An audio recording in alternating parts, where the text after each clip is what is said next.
हम बात करेंगे हिंदू मैरिज पे।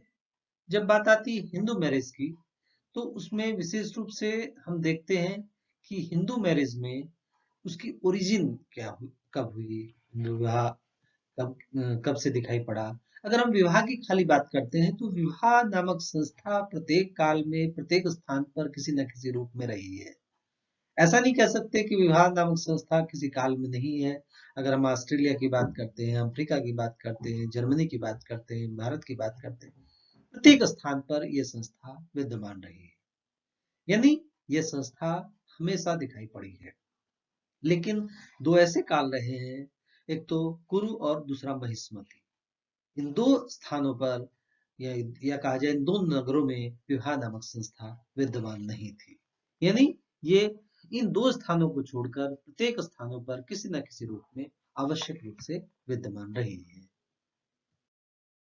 हम ये समझते हैं कि विवाह नामक जो संस्था है उसका ओरिजिन समझने के पश्चात हमको ये जानना जरूरी है कि उसका अर्थ क्या है। यानी विवाह का अर्थ हम किस रूप में लेते हैं, ये हम जानते हैं। एक स्त्री और एक पुरुष के बीच का एक ऐसा बंधन है जिसको हिंदू समाज एक पवित्र बंधन कहता है। एक आदमी एक स्त्री अगर बिना विवाह के एक साथ रहते हैं तो वो उचित नहीं है। अर्थात विवाह नामक संस्था के बाद ही वो अनेक तरह के संबंध रख सकता है। यानी स्त्री पुरुष के बीच एक ऐसा संबंध है जिसको पुराने समय से पवित्र माना जाता रहता है। इस संबंध में अगर हम बात करते हैं वेस्टरमार्क की, तो वेस्टरमार्क ने बताया है कि एक या एक से अधिक पुरुषों का एक या एक से अधिक स्त्रियों के साथ के बीच पाए जाने वाला ऐसा संबंध है जो प्रथा और कानून द्वारा मान्यता प्राप्त हो, जिसमें वैवाहिक सूत्र में बंधने वाले जो दंपत्ति हैं और उनकी संतानों के प्रति कुछ अधिकारों और कर्तव्यों का समावेश होता है। इस तरह से अगर हम वेस्टरमार्क की बात करते हैं तो वेस्टरमार्क की बात में हमको पता चलता है कि या एक से अधिक के साथ साथ किसी काल में ये भी रहा है एक से अधिक पुरुष भी हो सकते हैं, एक से अधिक स्त्री भी हो सकते हैं। उनके बीच स्थापित एक ऐसा संबंध है जो मान्यता प्राप्त रहा है। किस द्वारा? प्रथाओं द्वारा, कानूनों द्वारा मान्यता प्राप्त है। उसको हम एक तरह से विवाह कह सकते हैं। यानी एक तरह से कहा जाए उसके बाद जो उत्पन्न संतानें हैं वो वैध कहलाएंगी। इसी तरह से अगर हम बात करते हैं इस संबंध में कुछ हिंदू मैरिज से संबंधित कुछ ऐसे शब्द हैं जो एक तरह से उसके समानार्थी समझे जाते हैं, या कहा जाए हिंदू मैरिज के मेन स्टेप्स में उनका बहुत अधिक महत्व है। इस कारण उनका प्रयोग हिंदू विवाह की जगह भी किया जाता है। जैसे एक वर्ड है उद्वाह।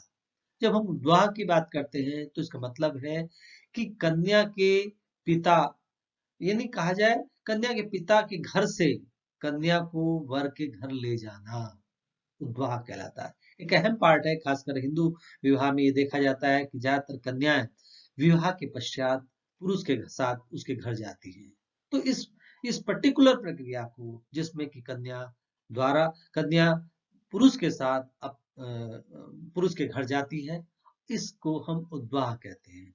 इसी तरह से परिणयन, परिणयन एक तरह से एक पर्टिकुलर स्टेप्स होता है जो हिंदू विवाह का, जिसमें खासकर एक अग्नि प्रज्वलित जो होती है, खासकर फिर जब विवाह होता है उस समय अग्नि प्रज्वलित की जाती है, तो उस अग्नि के चारों तरफ फेरे लगाने को परिणयन कहते हैं। ये फेरे की संख्या 7 तक कही जाती है और इन प्रत्येक फेरे में कुछ कस्में खाई जाती हैं। उन कस्मों के आधार पर ये पर्टिकुलर प्रक्रिया पूरी होती है। इसका इतना महत्व है, इसके अभाव में विवाह, या कहा जाए इसके एक या दो फेरे कम होने पर यह विवाह इनकम्प्लीट माना जाता है।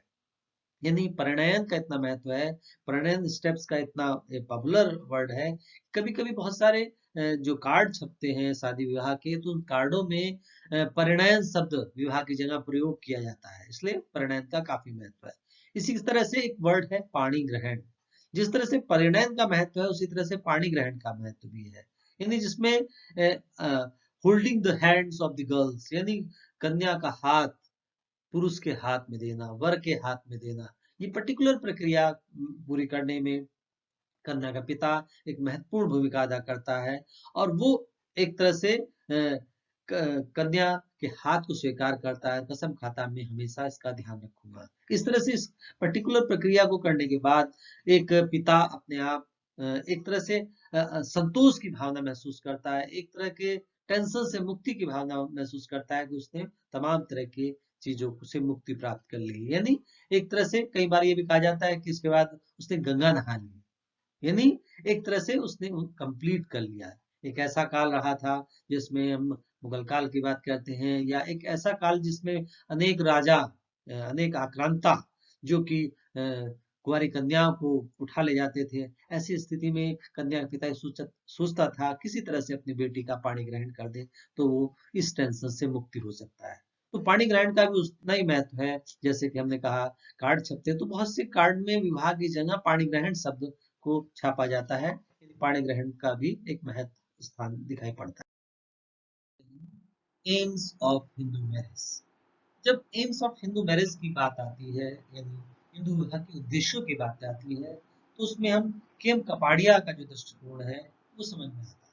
जब हम केम कपाड़िया की बात करते हैं तो उन्होंने जिक्र किया है कि धर्म, प्रजा यानी संतति और रति यानी आनंद हिंदू विवाह के उद्देश्य माने जाते हैं। यानी सबसे पहला जो उद्देश्य है धर्म पालन, यानी कोई भी विवाह जब होता है तो उसका मतलब है एक तरह से धर्म की रक्षा करना। धर्म की रक्षा करने के लिए ही हिंदू विवाह किए जाते हैं। यानी पहला और अहम उद्देश्य है धर्म पालन। खासकर हिंदू विवाह किए ही धर्म पालन के लिए जाते हैं, क्योंकि ये कहा जाता है कि जब तक कि व्यक्ति विवाह नहीं करेगा तो वो एक तरह से संस्कारिक नहीं होगा। यानी जिस समय आदमी जन्म लेता है उसमें बहुत सारे ऋण ऋण उधार रहते हैं। ऐसी स्थिति में उन ऋणों से पूर्ण होने के लिए, उन ऋणों से मुक्ति प्राप्त करने के लिए जरूरी है कि उसका एक तरह से संस्कारिक होना, क्योंकि जब तक वो संस्कारिक नहीं होगा तब तक वो यज्ञ नहीं कर सकता, और यज्ञों से ही वो ऋणों से मुक्ति प्राप्त कर सकता है। और ये कहा गया है कि प्रत्येक व्यक्ति को पंच महायज्ञ करनी चाहिए। पंच महायज्ञ एक गृहस्थी ही कर सकता है।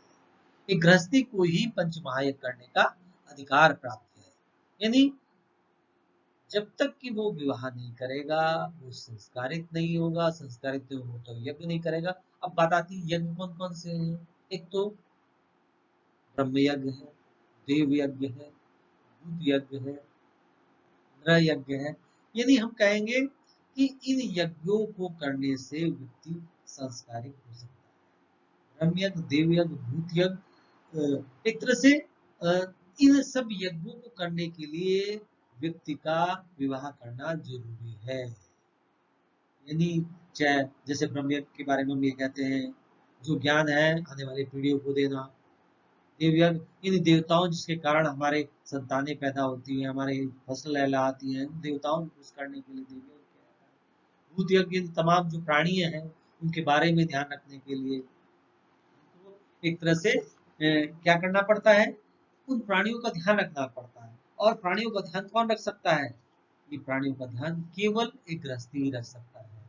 इसलिए हम भूत यज्ञ करते हैं। इसी तरह से हम नर यज्ञ करते हैं। नर यज्ञ करने के लिए जरूरी है कि हम जितने भी अतिथि आते हैं उन अतिथियों को आदर सत्कार करने के लिए जरूरी है कि हम एक तरह से नर यज्ञ करें, यानी उनका आदर सत्कार करना ही एक तरह से नर यज्ञ। इसके साथ ही साथ हम पितृ यज्ञ करते हैं। हमारा जीवन किस तरह से डेवलप हुआ है, इसके लिए जरूरी है कि हम पितृपक्ष में पितृपक्ष में ब्राह्मणों को भोजन करा के उनको खुश करके, ताकि हमारे पूर्वज उससे खुश हो सके। तो एक तरह से ये सब काम कौन कर सकता है, एक तरह से गृहस्थी कर सकता है। इसलिए जरूरी है कि प्रत्येक व्यक्ति को जो तमाम तरह के ऋणों से मुक्ति प्राप्त करना चाहता है तो उसको विवाह करना अति आवश्यक है। इसलिए पहला और अहम उद्देश्य है एक तरह से विवाह करना, यानी धर्म का पालन करना। दूसरा जो उद्देश्य है वो है संतानोत्पादन, प्रोजेनी। जब प्रोजेनी की बात करते हैं तो यानी संतानोत्पादन, हमारा ज्ञान आने वाली पीढ़ियों को कैसे मिल सकता है, इसके लिए हमको संतान पैदा करना चाहिए, पुत्र पैदा करना चाहिए, पुत्री पैदा करने चाहिए। हमारा ज्ञान आगे जाएगा कैसे, जब तक कि संतान नहीं उत्पत्ति होगी। हमारा वंश आगे कैसे चलेगा, यानी जनता आगे कैसे बढ़ेगी, इसके लिए जरूरी है कि विवाह करना जरूरी है। विवाह के अभाव में जो संतान पैदा होती है वो अवैध है। इसलिए कहा जाए कि विवाह के पश्चात जो संतान पैदा होगी वो वैध होगी। वही हमारे ज्ञान को आगे बढ़ाएगी, वही हमारे वंश को आगे बढ़ाएगी, समाज को आगे बढ़ाएगी, देश को आगे बढ़ाएगी। इसलिए जरूरी है कि विवाह किया जाए। तो दूसरा उद्देश्य है संतानोत्पत्ति। तीसरा जो रति क्रिया, यानी प्रत्येक व्यक्ति के अंदर यौनिक इच्छाएं होती, उन यौनिक इच्छाओं को पूर्ति करना चाहता है, लेकिन यौनिक इच्छाओं को पूर्ति करने के लिए उस व्यक्ति का विवाह करना जरूरी है। बिना विवाह के अगर वो यौनिक इच्छाओं को पूर्ति करना चाहता है तो वो एक तरह से गलत है। ऐसी स्थिति में उसका विवाह करना बहुत जरूरी है। यानी विवाह करने के लिए बाकायदा उसको जो समाज द्वारा अपनाए गए तरीके हैं उनका प्रयोग करना है, अर्थात समाज के अनुसार विवाह करना अति आवश्यक है, तभी वो अपनी यौनिक इच्छाओं को पूर्ति कर सकता है। हिंदू विवाह के विभिन्न स्वरूपों की बात करें, इसमें हम ब्रह्म विवाह, दैव विवाह, प्रजापत्य विवाह, आर्ष विवाह, इन विवाहों को तो बहुत अच्छा मानते हैं। लेकिन जो 4 विवाह और हैं, जैसे असुर विवाह है, गंधर्व विवाह है, पैशाच विवाह है, राक्षस विवाह है, इनको बहुत अच्छा नहीं मानते हैं। लेकिन जब कोई संबंध ऐसे हो जाते हैं तो बाद में समाज उनको मान्यता दे देता है। अब बात आती है ब्रह्म विवाह। ब्रह्म विवाह विवाह का एक ऐसा स्वरूप है जिसमें एक ऐसा, जब पिता कोई समझता है कोई लड़का या कोई वर इस योग्य होता है, जो वेदों में पारंगत है या सुचरित्र व्यक्ति है, तो उसको अपने यहाँ आमंत्रित करता है और एक तरह से वो योग्य वर को अपनी लड़की आभूषण सुसज्जित करके, एक तरह से वस्त्रों से सुसज्जित करके उसको उसको दी जाती है, उसको इस तरह से खासकर इस तरह के विवाह को बहुत अच्छा विवाह का तरीका माना जाता है। दूसरा विवाह जिसको देव विवाह, खासकर वेदों में पारंगत ही व्यक्ति को, खासकर कोई पुरोहित जब यज्ञ को कंप्लीट करता है और वो योग्य होता है तो पुरोहित को दान स्वरूप कन्या का पिता उसको अपनी लड़की को सुसज्जित करके देता है। इस तरह के विवाह को एक भी बहुत अच्छा माना गया है। इसी तरह से आर्ष विवाह, आर्ष विवाह विवाह का एक ऐसा धार्मिक रथ है जिसमें एक गाय और एक बैल अथवा इन दोनों की जोड़ों को वर से प्राप्त करने के पश्चात इस तरह का विवाह किया जाता है कि वो लड़का इस योग्य है। लेकिन ये जो सिंबॉलिक रूप से वर द्वारा दिया जाता है, बैलों का जोड़ा या फिर गाय का जोड़ा, तो इसको एक एक सिंबल रूप में मान लिया जाता है। तो उस आधार पर एक आदर सत्कार का एक ढंग होता है और उस ऐसे व्यक्ति के साथ अपनी कन्या का विवाह एक पिता द्वारा किया जाता है। इस तरह से आर्ष विवाह को भी मान्यता प्राप्त है। इसके साथ साथ प्रजापत्य विवाह, प्रजापत्य विवाह विवाह का एक ऐसा स्वरूप है जो एक तरह से ब्रह्म विवाह के समान ही है, जिसमें पिता कन्यादान के रूप में अपनी लड़की देता है। यानी इतना अंतर है कि लड़की का पिता वर वधु को संबोधित करके आदेश देता है कि तुम दोनों मिलकर आजीवन धर्म का आचरण करोगे। यानी वास्तव में प्रजापत्य विवाह और ब्रह्म विवाह में कोई अंतर नहीं है। प्रजापत्य विवाह में धर्मानुसार आचरण करने की बात लड़की का पिता स्पष्ट रूप से व्यक्त करता है। इस तरह से ये चारों विवाह के तरीके तो बहुत अच्छे कहे गए हैं, लेकिन जो इसके अलावा जो असुर विवाह है, असुर विवाह उस विवाह को कहते हैं जिसमें कन्या का कुछ मूल्य देकर उसको खरीदा जाता है। जब कन्या का पिता विवाह नहीं कर सकता, ऐसी स्थिति में वो उसको बेच देता है। कन्या को बेचना वास्तव में बहुत ही गलत है। लेकिन इस तरह के विवाह पुराने जमाने में किए जाते रहे हैं। जो बहुत पैसे वाले लोग रहते हैं, जो निगेटिव एक्टिविटीज में लगे लोग रहते हैं, लेकिन उनके पास पैसा रहता था तो वो इस तरह के विवाह करते थे, अर्थात इसमें वधु का मूल्य दिया जाता है, जो कि बहुत ही गलत दृष्टिकोण कहलाता है। इसके साथ साथ गंधर्व विवाह, गंधर्व विवाह विवाह का एक तात्पर्य ऐसा है जिसमें कन्या और वर दोनों आपस में चयन करते हैं, चुनाव करते हैं। इसके अंतर्गत स्वयं किसी राजकुमारी द्वारा पति का चुनाव किया जाता है। ऐसे विवाह सदैव अपनी पसंद से ही किए जाते हैं। वर्तमान समय की जो लव मैरिज है वो भी इससे संबंधित कही जा सकती है। मनुस्मृति में ये कहा गया है कि जब काम के वश में कन्या और वर विवाह के पूर्व ही यौन संबंध स्थापित कर ले तो ये एक तरह से ऐसे विवाह को गंधर्व विवाह कहा जाता है। ये दृष्टिकोण बहुत अच्छा नहीं माना जाता। इसके साथ साथ राक्षस विवाह, पुराने जमाने में पुराने जो राजा होते थे वो युद्ध में इस तरह की एक्टिविटीज करते थे, कोई कन्या को उठा लेते थे और उसको उसके साथ जबरदस्ती विवाह करते थे। मनुस्मृति में युद्ध हरेण राक्षसा अर्थात युद्ध में कन्या का हरण करके उसके साथ वैवाहिक संबंध स्थापित करना ही राक्षस विवाह कहलाता है, जो कि समाज द्वारा मान्यता प्राप्त नहीं। लेकिन चूंकि संबंध स्थापित हो जाता है तो बाद में इस तरह के विवाह को मान्यता दी जाती है। महाभारत काल में इस तरह के विवाह देखने में मिले, अनेक कालों में इस तरह के विवाह देखने में आए। जो राजा आक्रमण करते थे वहां से कन्याओं को जबरदस्ती उनका हरण कर लेते थे और उनके साथ जबरदस्ती विवाह करते थे। इसके साथ साथ पैशाच विवाह सबसे घृणित विवाह कहा जाता है। इसमें जब कोई कन्या सोई हुई होती है या नशे में उन्मत्त रहती है या मानसिक रूप से असंतुलित लड़की के साथ उसका शील भंग कर दिया जाता है और फिर उसके साथ विवाह विवाह संबंध स्थापित कर लिया जाए तो इस तरह के विवाह को पैशाच विवाह कहते हैं। समाज में इन 8 विवाह में सबसे घृणित सबसे खराब विवाह पैशाच विवाह ही कहा जाता है। इस विवाह को समाज बाद में मान्यता इसलिए दे देता है कि एक लड़की के अस्तित्व को बनाए रखने के लिए इस तरह के विवाह को मान्यता दी जाती है। विशेषताएं हैं उनके संबंध में बात करते हैं। जब हिंदू विवाह की विशेषताओं की बात की जाती है तो सबसे पहली विशेषता आती है हिंदू विवाह का जो प्रमुख आधार है वो धर्म है। प्रत्येक हिंदू विवाह धर्म की रक्षा के लिए किया जाता है। जैसा कि अभी हमने उसके उद्देश्यों में भी जिक्र किया था, हिंदू विवाह करने के पीछे उद्देश्य होता है धर्म का पालन करना।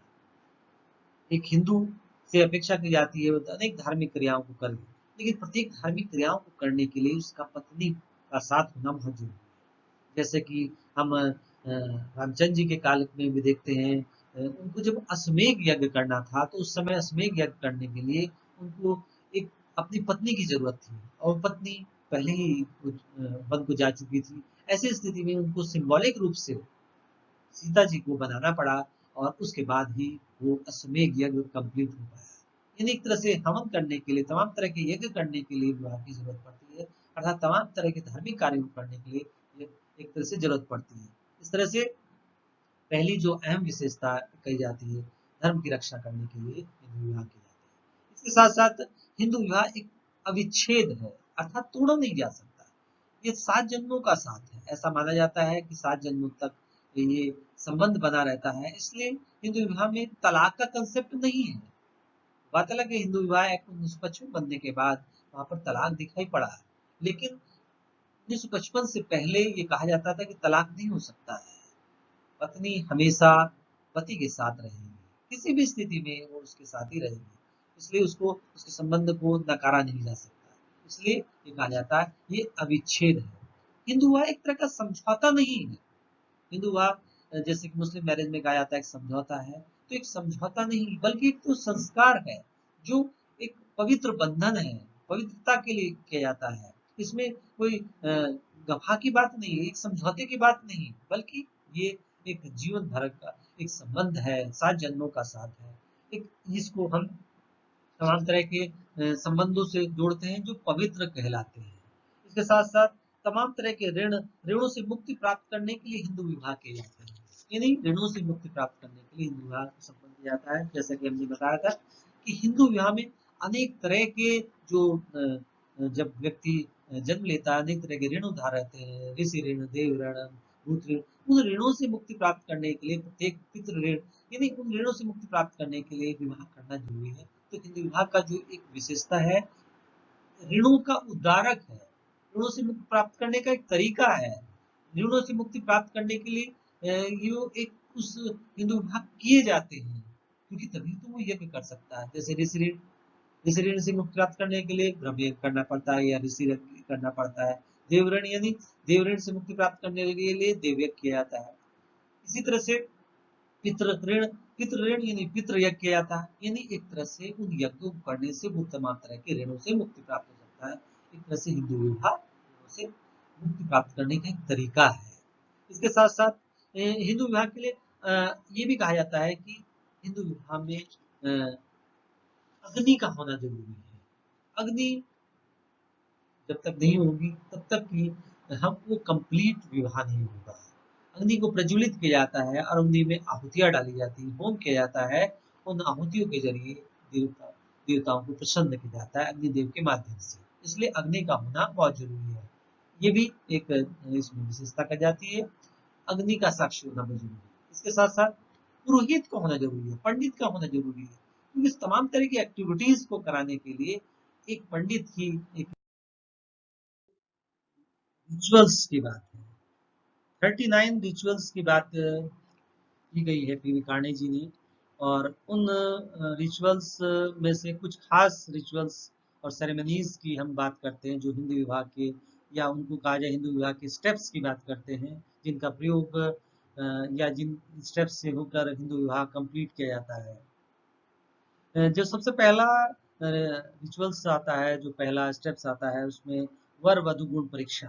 खासकर इस पर्टिकुलर प्रक्रिया में एक हिंदू लड़की और हिंदू लड़के की गुण की परीक्षा होती है। ऐसा माना जाता है कि हिंदू लड़के और लड़की के 36 गुण मिलने चाहिए, लेकिन अगर 16 गुण से अधिक मिल रहे हैं, यानी 16 गुण मिल रहे हैं, 17 मिल रहे हैं, तो उस तरह की स्थिति में भी ये विवाह संपन्न किया जा सकता है।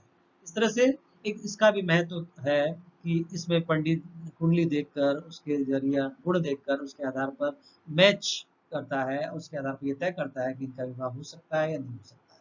तो वर वधु गुण परीक्षा का भी काफी महत्व कहा गया है। इसके साथ साथ एक स्टेप्स है वागदान। वागदान एक महत्वपूर्ण स्टेप कहा गया है। इस अनुष्ठान में वर पक्ष की ओर से रखा गया विवाह प्रस्ताव कन्या कन्या पक्ष द्वारा स्वीकार किया जाता है। इन कन्या पक्ष द्वारा स्वीकार करने पर ये वागदान की प्रक्रिया पूरी होती है। लेकिन वर्तमान समय में चेंजेस आए हैं, परिवर्तन आए हैं। उन परिवर्तनों के फलस्वरूप आज ये देखा गया है कि प्रस्ताव ज्यादातर कन्या पक्ष द्वारा उसे स्वीकार करने की व्यवस्था पाई जाती थी, परंतु आजकल एक तरह से उल्टा हो गया है।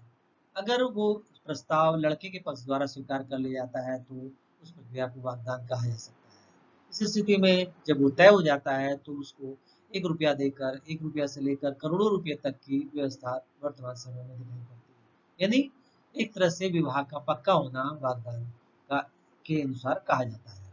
इसके साथ ही साथ हम अगर बात करते हैं, तीसरा स्टेप है मंडपकरण। तीसरा स्टेप कह सकते हैं या एक अहम स्टेप कह सकते हैं, क्योंकि सारी जितनी भी प्रक्रियाएं हैं, सारा जितना मेन विवाह का स्टेप है, वो सारी एक्टिविटीज मंडपकरण में होती है। जैसे कि उपनयन संस्कार में एक मंडप बनाया जाता है, उसी तरह से विवाह संस्कार में भी एक मंडप बनाया जाता है, जिसके निर्माण की विधि अहम विधि है।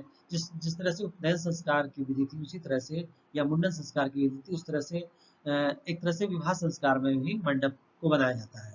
मंडप निर्माण में देश और काल के अनुसार भिन्न भिन्न तरीके हो सकते हैं, जिसमें फल रहित हल हो सकता है, पटेला हो सकता है, हरे बांस, फूस और मुंज की सहायता से मंडप निर्माण किया जाता है। इसका एक महत्व है। पुराने जमाने में ये ज्यादातर मंडप घरों में बनाए जाते थे और विवाह होने के बाद काफी दिनों तक मंडप बने रहते थे। लेकिन वर्तमान समय में ये रेडीमेड मंडप अनेक तरह के बारात घरों में बने रहते हैं, उनका प्रयोग किया जाता है। तो इस तरह से मंडपकरण का एक महत्व बताया गया है। इसके साथ ही साथ ये भी देखा गया है एक कन्यादान। कन्यादान एक अहम स्टेप है जिसका प्रयोग ये किया जाता है कि कन्या के पिता द्वारा वर के हाथ में सौंपा जाता है। कन्यादान का इतना महत्व है कि कन्यादान करने के बाद तमाम तरह के टेंशन से मुक्ति प्राप्त करना का दृष्टिकोण कहा जाता है। कन्या का पिता एक तरह से कन्या का हाथ वर के हाथ में देता है, और ये कहा जाता है, पति अपनी पत्नी से कहता है, तू वृद्धावस्था तक मेरे साथ प्राप्त कर, मेरे साथ दिए गए वस्त्र धारण कर, कामी पुरुषों से अपनी रक्षा कर, तथा तू 100 वर्षों की आयु वाली हो और धन और संतान वाली हो। इस तरह से कन्यादान का एक महत्व कहा गया है। इसी के साथ साथ वधु गृह गमन, ये एक तरह की ऐसी रस्म है, ऐसा तरीका है जिसमें कि वर पक्ष कन्या के घर अपने बंधु बांधवों के साथ, अपने दोस्त यारों के साथ, अपने रिश्तेदारों के साथ जाता है। यानी बारात का वर कन्या के घर जाना एक तरह से वधु गृह गमन कहलाता है। वर्तमान समय में इसका चलन थोड़ा सा कम हो गया है और कोरोना काल में तो बिल्कुल समाप्त सा हो गया है। लेकिन एक समय ऐसा था कि बारात कई कई दिन तक के लिए जाती थी और इस तरह से सब लोग खूब मौज मस्ती करते हुए वहां पर पहुंचते थे। इस तरह से इसका भी काफी महत्व कहा गया है। मधुपर्क। मधुपर्क एक ऐसा स्टेप है जिसमें कन्या के घर पे जब बारात पहुंचती है तो वहां पर आदर सत्कार किया जाता है। ये आदर सत्कार का ढंग या तरीका अलग अलग हैसियत के हिसाब से दिखाई पड़ता है। ये जब बाराती कन्या के घर जाते हैं तो वहाँ उनके ऊपर इत्र छिड़का जाता है, तमाम तरह की मालाएं पहराई जाती है, तमाम तरह के आभूषणों से सुसज्जित किया जाता है, तमाम तरह के गिफ्ट दिए जाते हैं, यानी उनका आदर सत्कार किया जाता है। तो ये आदर सत्कार करने का जो ढंग है यही मधुपर्क कहलाता है। तो इसका भी काफी महत्व कहा गया है। इसके अलावा विवाह होम जो एक अहम स्टेप है जिसका होना बहुत जरूरी है। पवित्र अग्नि को प्रज्वलित करके उसमें आहुतियां दी जाती है। उन आहुतियों को अग्निदेव को समर्पित किया जाता है और उनसे आशीर्वाद प्राप्त किया जाता है। वर और वधु दोनों अग्नि में अनेक आहुतियां देते हैं और प्रार्थना करते हैं कि हमारी अग्निदेव हमारी रक्षा करे, उनकी संतान और को परमात्मा को काफी आयु दे और जीवित रहने के लिए संतान और माता पिता को एक तरह से आशीर्वाद प्राप्त होता है। इस तरह से इसका भी एक महत्व कहा गया। इसी तरह से पाणी ग्रहण। पाणी ग्रहण का तात्पर्य दूसरे के हाथ को ग्रहण करना, यानी इसमें वर वधु को के हाथ को पकड़कर 6 मंत्रों का उच्चारण करते हैं और इन मंत्रों में प्रतिज्ञा कराई जाती है, कस्में खिलाई जाती है। वर वधु से कहता है कि मैं तेरा हाथ पकड़कर सुख की इच्छा करता हूँ, वृद्धावस्था तक तू मेरे साथ रहेगी। इन मंत्रों का अलग अलग पंडित अलग अलग तरीके से अलग अलग कस्में खिला के उसको पूर्ण करते हैं। पाणी ग्रहण का इतना महत्व है कि कभी कभी हमने जैसे अभी जिक्र किया था शुरुआत के समय में कि इस स्टेप को ही वास्तविक विवाह माना जाता है। पाणी ग्रहण होना अति आवश्यक है। इसके साथ साथ अग्नि परिणय, जिस तरह से पाणी ग्रहण का महत्व उसी तरह से अग्नि परिणय का भी बहुत महत्व है। इसमें 7 अग्नि के चारों तरफ 7 फेरे ले लिए जाते हैं और प्रत्येक फेरे में कस्में खिलाई जाती है। कहीं कहीं पर इसमें कुछ समय कन्या आगे रहती है, कुछ समय में पुरुष आगे रहता है, कुछ फेरों में कन्या आगे रहती है, कुछ फेरों में पुरुष आगे रहता है। ये अलग अलग परंपराओं अलग अलग क्षेत्रों में दिखाई पड़ती है। ये लेकिन इन फेरों की संख्या 7 कही जाती है हिंदू विवाह के अंतर्गत। अगर इनमें से 1-2 फेरे कम होते हैं तो वो इनकम्प्लीट माना जाता है। हिंदू विवाह एक्ट 1955 के आधार पर हिंदू विवाह के लिए इन फेरों का होना बहुत जरूरी है। इस तरह से इन फेरों को संपन्न किया जाता है। अग्नि परिणय, इसके साथ साथ अस्मारोहण। अस्मारोहण का भी काफी महत्व है। इसके अंतर्गत कन्या का भाई कन्या के पैर उठाकर पत्थर की शिला पर रखता है। इस अवसर पर वर वधु से कहता है, तू इस पत्थर पर चढ़ और इस पत्थर के समान ही धर्म की कार्यों में दृढ़ बनी रहे। इस तरह से वो कसम खाती है और इस तरह का अश्वारोहण की प्रक्रिया पूरी होती है। लाजा होम। लाजा होम एक ऐसा स्टेप है जिसमें वर और वधु पूर्व दिशा की ओर मुंह करके खड़े हो जाते हैं। फिर वधु अपने भाई से खील लेकर अग्निकुंड में डालती है और अग्निकुंड में डालती है और ये आशीर्वाद प्राप्त करती है या ये कहती है कन्या ईश्वर की आज्ञा पालन के लिए पिता का कुल छोड़कर पति कुल में जाने के लिए तैयार है। देवताओं से प्रार्थना करती है कि पति दीर्घजीवी हो और उसके पितृकुल एवं पति कुल के लोग धन धान्य से पूर्ण हो। इस तरह से ये लाजामुन की प्रक्रिया पूरी होती है। इसके अलावा सप्तपदी। सप्तपदी भी एक ऐसा अहम स्टेप्स है जिस जो को संपन्न किया जाता है। इसमें प्रत्येक पैर साथ साथ रखते हुए मंत्रोच्चारण किया जाता है और 7 मंत्रों में वर वधु की विभिन्न आवश्यकताओं की पूर्ति का दायित्व सब ग्रहण किया जाता है। इसमें अन्न प्राप्ति, शारीरिक मानसिक धन बल, सुख संतान, सब प्राकृतिक सभी चीजें की कामना करती है। इस तरह से ये स्टेप पूरा होता है। इस तरह से हम देखते हैं इन स्टेप्स को करके हिंदू विवाह संपन्न किए जाते हैं। इन सारे स्टेप्स का महत्व बहुत अधिक है। जैसा कि मैंने कहा कि ये 39 की संख्या बताई गई है, लेकिन कुछ मैंने मुख्य स्टेप्स का जिक्र किया, उसके बारे में बात करेंगे। जहाँ विवाह के अनेक स्टेप्स का पालन करना पड़ता है, वैसे ही कुछ रूल्स हैं जिन नियमों का पालन किया जाता है। हिंदू विवाह में माना जाता है हिंदू विवाह अंतर विवाही है। जैसे कि हिंदू समाज अनेक स्टेप्स में बटा हुआ है। उन स्टेप्स मतलब अनेक जातियों में बटा हुआ है। तो अनेक नियमों का जहां पर हम बात करते हैं स्टेप्स की, विवाह के विभिन्न स्टेप्स से होकर विवाह संपन्न होता है, वहीं पर हमको इन नियमों का भी पालन करना पड़ता है। नियमों का पालन करने के अभाव में व्यक्ति का विवाह उचित नहीं माना जाता है। जैसे एक नियम है अंतर्विवाही, हिंदू विवाह अंतर्विवाह का पालन किया जाता है। जैसा कि हमने कहा हिंदू विवाह में, हिंदू धर्म में अनेक जातियां हैं। इन जातियों में ये कहा जाता है कि प्रत्येक जाति के व्यक्ति को अपनी जाति में ही विवाह करना चाहिए, क्योंकि दूसरी जाति में विवाह करने से एक तरह से गलत होता है, परंपराओं का पालन नहीं होता है। इसलिए प्रत्येक व्यक्ति से कहा जाता है जाति से विवाह, बाहर विवाह करना गलत दृष्टिकोण है। इसलिए हिंदू विवाह अंतर्विवाह है। लेकिन साथ में दूसरा नियम है बहिर्विवाह।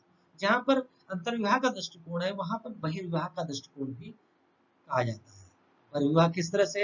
ये ऐसा कहा जाता है कि बहिर्विवाह यानी समूह से बाहर विवाह करना, एक ही जाति में रहते हुए एक समूह से बाहर विवाह करना, दूसरे वर्ग में बात विवाह करना, यानी एक ही जाति के अंतर्गत ही रहना है, लेकिन साथ में समूह से बाहर। समूह क्या हो सकता है? जैसे हम कह सकते हैं गोत्र बहिर्विवाह। बात आती है गोत्र क्या है? ऐसा माना जाता है कि प्रत्येक जातियां अनेक गोत्रों में बटी हुई है। गोत्र किसी एक पर्टिकुलर ऋषि से मांगते हैं, उस ऋषि की सारी संतानें आपस में भाई बहन हैं, इसलिए एक गोत्र के सब लोग आपस में विवाह नहीं कर सकते। हिंदू विवाह एक्ट 1955 जब बना था, उस समय गोत्र परिवाह के नियम का भी पालन किया जाता था। वर्तमान समय में हालांकि संशोधन हो चुका है, लेकिन आज भी एक हिंदू धर्म में इस बात का पालन किया जाता है कि एक ही गोत्र में विवाह संपन्न करना गलत दृष्टिकोण है। इसलिए हिंदू धर्म में गोत्र परिवाह के नियम का भी पालन किया जाता है। इसके साथ साथ गोत्र के साथ साथ सप्रवर परिवाह का नियम का भी पालन किया जाता है। सप्रवर मतलब एक तरह से सप्रवर के बारे में भी ये कहा जाता है कि वैदिक इंडेक्स में प्रवर का अर्थ आह्वान करना, यानी कपड़िया के हिसाब से प्रवर संस्कार अथवा ज्ञान के उस संप्रदाय की ओर संकेत करता है जिसमें एक व्यक्ति संबंधित होता है। प्रवर कुछ व्यक्तियों का एक ऐसा समूह है जो अपने आप को एक दूसरे से आध्यात्मिक दृष्टि से संबंधित मानता है। यानी ये देखा जाता था कि अग्नि प्रज्वलित करते समय पुरोहित अपने श्रेष्ठ पूर्व ऋषि पूर्वजों को नामोच्चारण करता था, यजमान। यजमान भी अपने पुरोहित से, इन्हीं ऋषि पूर्वजों से अपने आप को संबंधित मानता था। और जिन जिन लोगों को वह इस प्रकार के सामान्य ऋषि पूर्वज थे, वे अपने आप को एक दूसरे से आध्यात्मिक रूप से संबंधित मानते थे। यानी एक ही प्रवर के लोग आपस में विवाह नहीं कर सकते। जहां गोत्र की बात आती है, वहां सप्रवर की बात भी आती है, यानी प्रवर में भी बहिर्विवाह के नियम का पालन किया जाता है। एक तरह से इस नियम का भी पालन करना प्रत्येक का कर्तव्य है। इसी तरह से सपिंड बहिर्विवाह, सपिंड बहिर्विवाह की जब बात आती है, तो वहां पर हमको समझ में आता है एक ही पिंड से उत्पन्न संतानों के बीच विवाह नहीं हो सकता। एक पिंड क्या हो सकता है? सगे भाई बहनों के बीच विवाह नहीं हो सकता, यानी एक ही माता पिता की संतानों के बीच आपस में विवाह संपन्न करना गलत है, अवैध है। वर्तमान समय में इतने संशोधन हुए, लेकिन उसके बावजूद भी ये कहा जाता है कि सगे भाई बहनों के बीच विवाह संपन्न करना पाप है, कानूनी दृष्टि से गलत है। इसी तरह से हिंदू धर्म में ये भी कहा जाता है कि मौसी के बच्चों के बीच, मामा के बच्चों के बीच, चाचा के बच्चों के बीच विवाह संपन्न नहीं किया सकता। पहले तो ये कहा जाता था कि पिता की 7 पीढ़ी और माता की 5 पीढ़ी के बीच विवाह संपन्न नहीं किया सकते। वर्तमान समय में संशोधन हो चुका है और ये कैसा कहा जाता है कि माता की 3 पीढ़ी और पिता की 5 पीढ़ी के बीच विवाह नहीं किया सकता। 5 पीढ़ी का मतलब जैसे कह सकते हैं दादा के भाई के बच्चों के बीच विवाह नहीं हो सकता, यानी इसी तरह दादा परदादा के भाई के बच्चों के बच्चों बीच विवाह नहीं हो सकता। इस तरह से सपिंड बहिर्विवाह के नियम का पालन किया जाता है। जहां पर इस नियम का पालन किया जाता है, उसी तरह से गांव या खेड़ा, ग्राम या खेड़ा बहिर्विवाह के नियम का भी पालन किया जाता है। ऐसा माना जाता था कि एक गांव में रहने वाले लोग भी आपस में विवाह न करें। ज्यादातर विवाह दूर रहने वाले लोगों से करना उचित है। अर्थात कहा जाता है कि एक गांव में विवाह करने से संबंध मधुर नहीं बनते हैं, एक दूसरे का आदर सत्कार सही ढंग से नहीं होता है। इसलिए जहां पर गोत्र, प्रवर, सपिंड के नियम का पालन किया जाता है, वहां गोत्र और के साथ साथ ग्राम और खेड़ा बहिर्विवाह के नियम का भी पालन किया जाता है।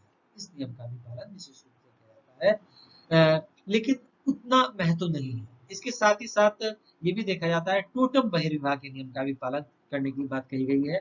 अर्थात अनेक जनजातियों में ये देखा गया था कि टोटम बहिर्विवाह के नियम का प्रचलन पाया जाता था।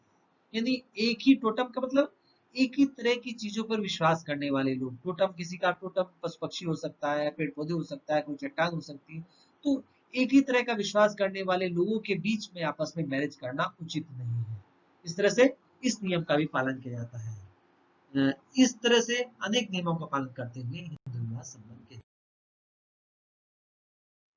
तरीके भी हैं जो विवाह के संपन्न किए जाते हैं समय के काल में, ऐसे भी देखे गए हैं। जैसे एक विवाह है अनुलोम विवाह। अनुलोम विवाह विवाह का एक ऐसा तरीका है जब जातियां उस समय नहीं थी, उस समय ऐसी संपन्न विवाह संपन्न किए जाते थे। ऐसा कहा जाता था कि हमारा समाज 4 वर्णों में बटा है। जैसे हम कहते थे ब्राह्मण है, क्षत्रिय है, वैश्य है, शूद्र है। तो उसमें आपस में मैरिज की बात की जाती है। तो अगर कोई व्यक्ति अपने ही वर्ण में शादी करता था तो वो सामान्य मैरिज की जाती थी। लेकिन अगर अपने वर्ण से बाहर विवाह करता था तो उसको अनुलोम या प्रतिलोम विवाह कहा जाता था। तो उसी तरह से अनुलोम विवाह वह विवाह का तरीका है जिसमें कि उच्च वर्ण का पुरुष निम्न वर्ण की कन्या के साथ विवाह करता है, तो वो अनुलोम विवाह कहलाता है। अनुलोम विवाह मतलब उच्च वर्ण का मतलब ब्राह्मण वर्ण का पुरुष अगर ब्राह्मणी से शादी करता है तो वो अनुलोम नहीं है। ब्राह्मण वर्ण का पुरुष अगर क्षत्राणी से शादी करता है तो वो अनुलोम विवाह है। इसी तरह से ब्राह्मण वर्ण का पुरुष अगर वैश्य भार्या के साथ या शूद्र भार्या के साथ विवाह करता है तो वो एक तरह से अनुलोम विवाह कहलाता है। लेकिन अनुलोम विवाह में भी ये देखा जाता था कि अनुलोम विवाह में एक स्टेप नीचे तक तो उसको वैधता प्राप्त थी, लेकिन अगर उस तीसरे स्टेप पे जाता था तो उसको मान्यता प्राप्त नहीं थी। उस तरह से उत्पन्न संतानों को समाज में स्थान नहीं दिया जाता था। वो एक अलग तरह की वर्ग के रूप में आते रहे और बाद में वही बाद में चलकर जातियों की उत्पत्ति हुई। यानी ब्राह्मण ब्राह्मणी से शादी करे तो उचित है, ब्राह्मण अगर क्षत्राणी से शादी करे तब तक मान्य है, उससे उत्पन्न संतानें भी ब्राह्मण कहलाएंगी। लेकिन अगर वो वैश्विक कन्या के साथ विवाह करता है तो वो उससे उत्पन्न संतानों को ब्राह्मण नहीं कहा जाएगा, बल्कि अलग वर्ग कहा जाएगा, वो जो बाद में चलकर जातियों के रूप में आए। यानी इसको बहुत अच्छा नहीं माना गया। इसी तरह से प्रतिलोम विवाह, जहां लोग विवाह को अच्छा नहीं माना गया वहां प्रतिलोम विवाह को बिल्कुल अच्छा नहीं माना गया। लेकिन समय के साथ साथ इस तरह के विवाह भी हुए। जब उच्च वर्ण की कन्या निम्न वर्ण के पुरुष के साथ विवाह करती है तो उसको प्रतिलोम विवाह कहते हैं। इस तरह के विवाह से भी उत्पन्न जो संतानें थी उनको भी समाज में स्थान नहीं दिया गया, जो अलग वर्गों के रूप में आई और वो भी जाति के रूप में आई। शुरुआत में इस तरह से अनुलोम और प्रतिलोम विवाह से 7-8 तरह की जातियां आई, बाद में चलकर इनमें से 30-32-33 तरह की जातियां आई। उसी तरह से बढ़ते बढ़ते आज 3000 से अधिक जातियां दिखाई पड़ती हैं। जब यहाँ पर अनेक जब क्रांता आए, अनेक लोग आए, जिससे उन्होंने अनुलोम और प्रतिलोम विवाह करने के पश्चात अपनी संतति पैदा करी। बाद में चलकर इस तरह के विवाहों पे रोक लगी। इसी तरह से मोनोगैमी, मोनोगैमी विवाह का एक ऐसा तरीका है जिसमें एक विवाह की बात की जाती है, एक पत्नी और एक पुरुष, एक वर और एक कन्या के साथ जो विवाह है, यानी एक पत्नी का जो कंसेप्ट है वो मोनोगैमी कहलाता है। यानी जिसमें एक स्त्री हो एक पुरुष हो, इस तरह के विवाह को मान्यता दी जाती है। वर्तमान समय में भी मोनोगैमी का ही दृष्टिकोण अपनाया जाता है। इस तरह के हिंदू विवाह में इस तरह के विवाह को एक अच्छा विवाह का दृष्टिकोण कहा जाता है। लेकिन साथ साथ पोलीगैमी का दृष्टिकोण भी रहा है। पोलीगैमी का मतलब बहुविवाह। बहुविवाह, बहुविवाह में कई तरीके हो सकते हैं, बहुपत्नी विवाह, बहुपति विवाह, या फिर द्विपत्नी विवाह का दृष्टिकोण भी दिखाई पड़ता है। जैसे बहु पत्नी, हम जब पोलीगायनी की बात करते हैं तो बहुपत्नी विवाह यानी जब जहाँ पर स्त्रियां बहुत अधिक संख्या में रहती हैं, उस स्थिति में एक पुरुष एक से अधिक स्त्रियों के साथ जब विवाह करता है तो वो पोलीगायनी कहलाता है। तीन चार पत्नियां होती है तो उसको पोलीगायनी कहा जाता है। इस तरह की चीजें ज्यादातर ट्राइबल्स में दिखाई पड़ती थी, लेकिन सामान्य रूप से भी इस तरह का चीज दिखाई पड़ती है कि जिसमें एक से अधिक पत्नियां होती हैं। जैसे कि हम कह सकते हैं राजा दशरथ के 3 पत्नियां, 3 रानियां थी, तो वो भी एक तरह की पोलीगायनी का दृष्टिकोण है। इसके साथ साथ पोलीएंड्री, जहाँ पर पुरुषों की संख्या ज्यादा रहती है, स्त्रियों की संख्या कम रहती है, वहाँ पोलीएंड्री दिखाई देती है, यानी बहुपति विवाह। यानी इस तरह की चीजें भी समाज में दिखाई पड़ती रही है, ट्राइबल्स में दिखाई पड़ती रही है। एक तरह से जो द्रौपदी का विवाह वो भी पोलीएंड्री कहा जा सकता है, जिसमें एक स्त्री के कई सारे पति होते हैं, तो ये भी दृष्टिकोण दिखाई पड़ता है। इसकी तरफ बाईगैमी, द्विपत्नी, द्विपत्नी का कंसेप्ट भी दिखाई पड़ता है, खासकर उस स्थिति में जब एक पत्नी बीमार हो जाती थी, परेशान हो जाती थी, ऐसी स्थिति में उसका दूसरा विवाह कर दिया जाता था। तो बाइगैमी का कंसेप्ट, यदि पत्नी का भी दृष्टिकोण दिखाई पड़ता है। इस तरह से ये अलग एक स्वरूप दिखाई पड़ता है।